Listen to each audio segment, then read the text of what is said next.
اعوذ باللہ السمیع العلیم من الشیطان الرجیم بسم اللہ الرحمن الرحیم۔ ناظرین، ہم سورہ یونس کا ترجمہ تلاوت کر رہے ہیں اور آیت نمبر 42 سے اسٹارٹ کر رہے ہیں۔ یہاں اللہ تعالیٰ فرما رہے ہیں اور ان میں وہ بھی ہیں جو تمہاری بات پر کان دھرتے ہیں، تو کیا تم بہروں کو سناؤ گے اگر وہ کچھ سمجھتے بوجھتے نہ ہوں۔ دیکھیں، یہ اللہ تعالیٰ حضور صلی اللہ علیہ وسلم کو فرما رہے ہیں کہ یہ جو لوگ تمہاری طرف کان لگا کے اسے سن رہے ہیں، تو کچھ کان لگانے کا اس طرح انداز ہوتا ہے کہ بندہ بات کو اچھی طرح سمجھنا ہی نہیں چاہ رہا ہوتا ہے، بس ایسے ہی کان لگا کے سن رہا ہوتا ہے۔ تو اس انداز کو اللہ تعالیٰ نے یہاں اٹھایا ہے کہ یہ آپ طرف کان لگا بس رہے ہیں، ان کے میں بات وہ سمجھنے والی نہیں ہے۔ تو پھر آگے اسی بات کو اللہ تعالیٰ آگے فرما رہے ہیں کہ کیا آپ بہروں کو سناؤ گے، یعنی ان کے کا دل تو کر ہی نہیں رہا ہے کہ بات کو اچھی طرح سمجھنے والے انداز سے سنیں، یہ تو صرف آپ کی بات پر کان لگا رہے ہیں۔ تو اللہ تعالیٰ پھر اسی لائن کو پھر آگے یوں تشریح کر رہے ہیں کہ تو کیا تم بہروں کو سناؤ گے اگرچہ وہ کچھ سمجھتے اور بوجھتے نہ ہوں، یعنی وہ سمجھنا ہی نہیں چاہ رہے، تو کیا آپ اس کو بات سناؤ گے کہ جو بات کو سمجھنا ہی نہیں چاہ رہا ہے اور وہ بہروں کی طرح آپ کی طرف صرف کان لگا کے بیٹھا ہوا ہے بس۔ پھر آگے آیت نمبر 43 میں اللہ تعالیٰ فرما رہے ہیں اور ان میں ایسے بھی ہیں جو تمہاری طرف نظر کرتے ہیں، یعنی تمہاری طرف دیکھتے ہیں، تو کیا اب تم اندھوں کو راہ دکھاؤ گے اگرچہ وہ دیکھ نہ رہے ہوں۔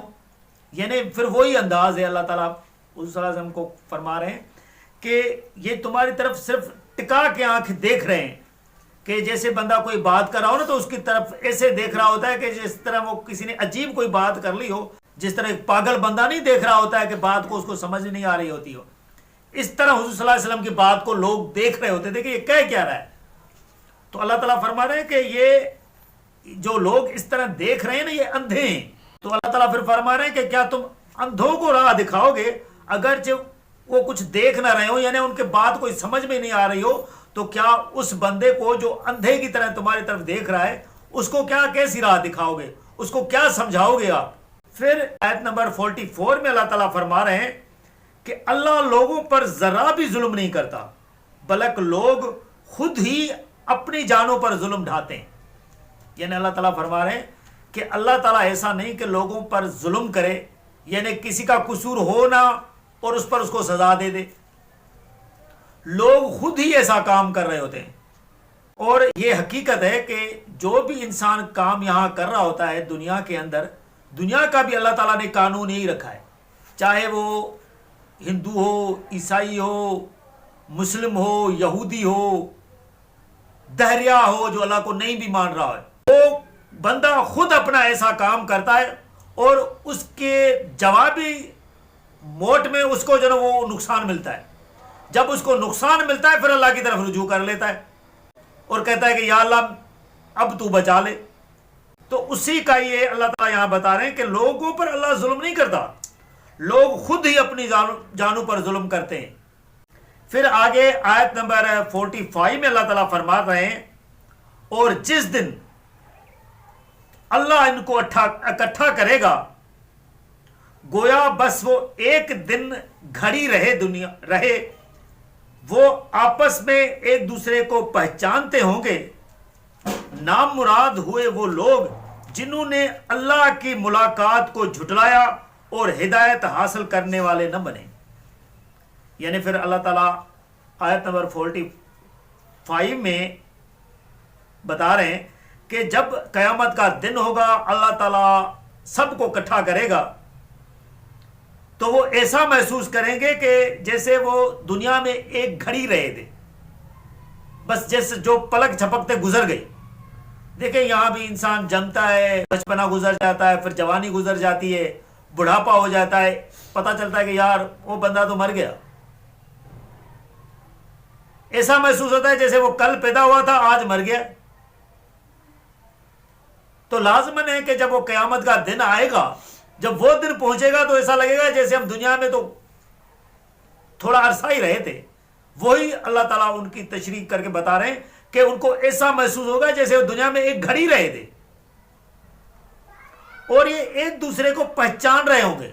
کیونکہ دنیا میں جو لوگ پہچانتے ہیں ایک دوسرے کو، وہ وہاں بھی قیامت کے دن بھی ایک دوسرے کو پہچانیں گے. جس طرح کوئی بھیڑ ہوتی ہے تو بھیڑ میں اگر کوئی رشتہ دار ہو، کوئی دوست ہو تو وہ مل جاتا ہے تو اسے پہچان لیتا ہے نا. اسی طرح وہ جو قیامت کا دن ہوگا سارے لوگ اکٹھے ہوں گے. جب اکٹھے ہوں گے تو ایک دوسرے کو پہچانیں گے بھی کہ یہ بندہ میرے ساتھ رہا تھا، یہ پڑوسی ہے، یہ فلاں ہے، یہ فلاں ہے، یہ رشتہ دار ہے. کیونکہ جب تک فیصلہ ہو، فیصلے کے بعد کوئی جنت جائے گا، کوئی دوزخ چلا جائے گا. لیکن جب تک فیصلہ ہوگا تو وہ محشر کا جو میدان ہوگا اس میں تو سارے اکٹھے ہوں گے. اور وہ جو دن ہوگا وہ تو 1000 سال کا ایک دن ہے. وہ 1000 سال جو ہے وہ لوگ آپس میں اس محشر میں اکٹھے رہیں گے. پھر اللہ تعالیٰ آگے کہہ رہے ہیں وہ لوگ نامراد ہوئے جنہوں نے اللہ کی ملاقات کو جھٹلایا ہے. یعنی اللہ تعالیٰ کے آگے پیش ہونے کو جو جھٹلا رہے ہیں اور کہہ رہے ہیں کہ قیامت کا دن نہیں ہوگا، وہ لوگ نامراد ہو جائیں گے، ان کو کچھ نہیں ملے گا وہاں.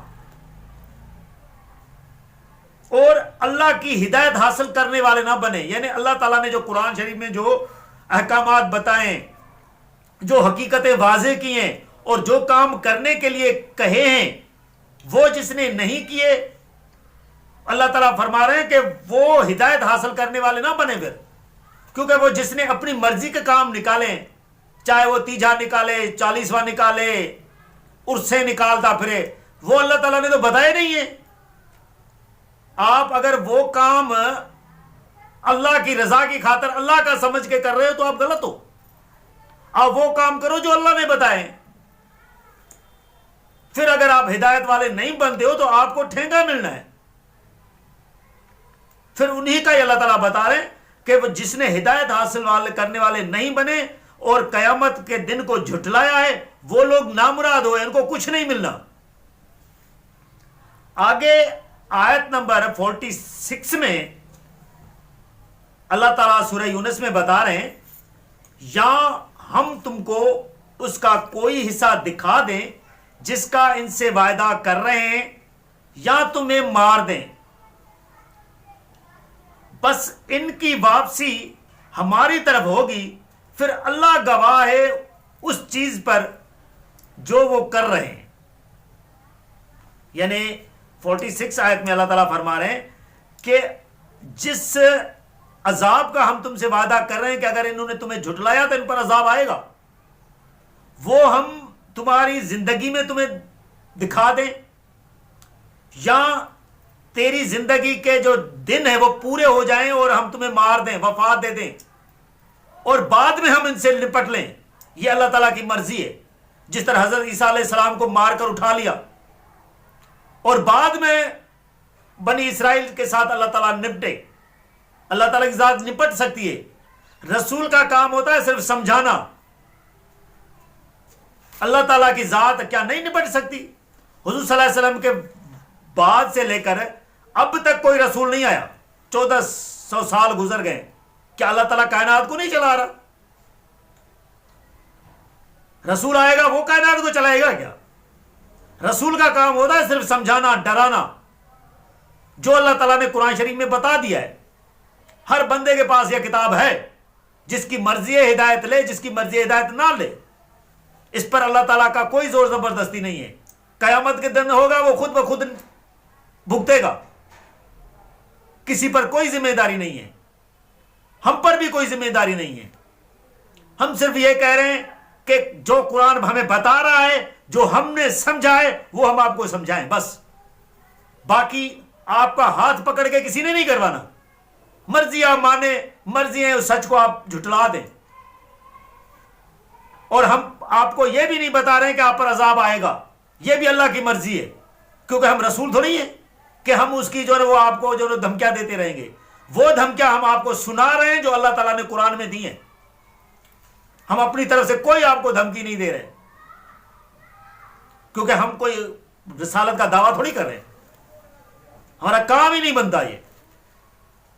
لہذا اللہ تعالیٰ یہی بتا رہے ہیں کہ اے نبی، ہم تمہیں وفات دے دیں، تمہیں مار دیں اور بعد میں ہم ان سے نپٹیں، یہ ہمارا کام ہے، بس ان کی واپسی ہماری طرف ہوگی۔ یعنی اللہ تعالیٰ فرما رہے ہیں کہ جب یہ مریں گے ان کو پھر ہماری طرف ہی آنا ہے، ہم نے ان کو پھر بعد میں اٹھانا ہے، ہم ہی نے ان کا حساب لینا ہے، حساب پھر اللہ ہی لے گا۔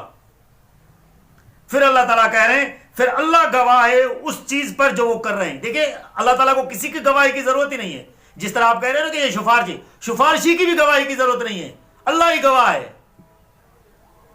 اللہ تعالیٰ خود ہی بتا رہے ہیں کہ اللہ گواہ ہے، یہ جو کام کر رہا ہے اس بندے کو پتہ ہوتا ہے کہ میں یہ کیا کر رہا ہوں، اور دوسرا اللہ کو پتہ ہوتا ہے کہ یہ کیا کر رہا ہے۔ آگے پھر آیت نمبر 47 میں اللہ تعالیٰ فرما رہے ہیں اور ہر گروہ کے لیے، ہر امت کے لیے ایک رسول ہے، جب ان کا رسول آ جاتا ہے تو ان کے درمیان انصاف کے ساتھ فیصلہ کر دیا جاتا ہے اور ان پر کوئی ظلم نہیں کیا جاتا۔ یعنی اللہ تعالیٰ فرما رہے ہیں کہ جو ایک گروہ ہوتا ہے، ہم ہر گروہ کے لیے ہم نے ایک رسول مقرر کیا ہے، پھر جب ان کا رسول آ جاتا ہے ان کے پاس اور وہ سمجھا لیتا ہے، سمجھانے کے بعد ان کے ساتھ اللہ تعالیٰ انصاف کے ساتھ فیصلہ کرتے ہیں۔ جو نہیں مان رہا ہوتا ہے اس کو سزا ملتی ہے، جو مان رہا ہوتا ہے اور اس کو اللہ تعالیٰ کامیابی سے سرفراز کر لیتا ہے۔ یہ اللہ تعالیٰ انصاف پسندی کا فیصلہ کرتے ہیں۔ پھر اللہ تعالیٰ فرما رہے ہیں کہ کسی کے ساتھ کوئی ظلم نہیں ہوتا۔ تو رسول کا کام بھی یہی ہوتا ہے، رسول جب آ جاتا ہے سمجھانے کے بعد پھر اللہ ہی فیصلہ کرے گا۔ رسول تو وہ دھمکی سنا رہا ہوتا ہے جو اللہ اس کو بتا رہا ہوتا ہے، اور رسول اپنی طرف سے بھی کوئی دھمکی نہیں دیتا، کیونکہ وہ آیتیں جو اس پر نزول ہو رہی ہوتی ہیں وہ آیتیں ہی خود بتا رہی ہوتی ہیں کہ آپ لوگ یہ نہیں کرو گے تو یہ اس طرح ہوگا، جس طرح یہ قرآن بتاتا ہے کہ آپ لوگ ایسے نہیں کرو گے تو ایسے ہوگا۔ یہاں کیا پاکستان مسلمان ملک ہے نا، شہروں کے شہر تباہ نہیں ہوتے؟ یہ جو کشمیر کے اندر مظفر آباد میں زلزلہ آیا تھا، پورا وہ مظفر آباد ہی تہس نہس ہو گیا تھا، کیا یہ اللہ کا عذاب نہیں ہے؟ اللہ کا عذاب آتا ہے، یہ نہیں بس آپ نے خالی کلمہ پڑھا ہے اور آپ پر کچھ نہیں ہوگا۔ یہ آپ کو شیطان اس طرح پٹیاں پڑھا رہا ہے کہ آپ نے کلمہ پڑھ لیا آپ کو کچھ نہیں ہوگا جب آپ اللہ تعالیٰ کے قانون کے مطابق کام نہیں کرو گے تو آپ پر حضرت شعیب علیہ السلام کی قوم ایک تو مشرک تھی، دوسرا وہ ناپ تول میں کمی کرتی تھی، کیا ان پر عذاب نہیں ہے؟ یہ ہر برائی یہاں مسلمانوں میں پائی جاتی ہے، نقلی چیزیں یہ دیتے ہیں، الٹ یہ کر دیتے ہیں، بس یہ کلمہ پڑھ لیا تو بس کچھ نہیں ہے، ایسے نہیں ہوتا۔ آپ پر بھی وہ سارے قوانین لاگو ہوں گے اگر آپ ایسے کام کرو گے۔ حرام خوری میں پہلے نمبر ہوتے ہیں، کسی کا حق کھانا ان کی عادت بن چکی ہوتی ہے۔